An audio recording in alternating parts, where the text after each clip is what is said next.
হঠাৎ কেন এই রকম হচ্ছে বাংলা টেলিভিশনে, যেখানে 1-2 মাসও টিকতে পারছে না নতুন ধারাবাহিকগুলি। এই তো কদিন আগেই 1 মাসেই বন্ধ হয়েছিল ভক্তির সাগর, ফলে অনেকের মন খারাপ হয়ে গেছিল। এবার মাত্র 2-2.5 মাসেই বন্ধ হচ্ছে জি বাংলার নতুন এক ধারাবাহিক। এমন খবরে নিঃসন্দেহে মন ভাঙবে অনেক দর্শকের।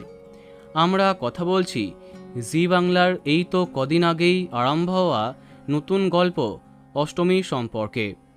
অর্গানিক স্টুডিওজের এই ধারাবাহিকটি বেশ আকর্ষণীয় গল্প দিয়ে আরম্ভ হয়েছিল। কাস্টিংও ছিল জমজমাট, কিন্তু কোনো কারণে দর্শকের কাছে খুব বেশি জনপ্রিয়তা পায়নি অষ্টমী। তাই টিআরপিতে প্রতিপক্ষের থেকে বরাবরই অনেক পিছিয়ে ছিল। এমনকি স্লট চেঞ্জ করেও কোনো লাভ হয়নি। নতুন সময়তেও অষ্টমী অনেকটা পিছিয়ে। তাই চ্যানেল এবং প্রোডাকশনের যৌথ সিদ্ধান্তে এত শীঘ্রই বন্ধ করা হচ্ছে অষ্টমী। হ্যাঁ, বন্ধ হচ্ছে অনেকের প্রিয় অষ্টমী, আর এটা একদম কনফার্ম।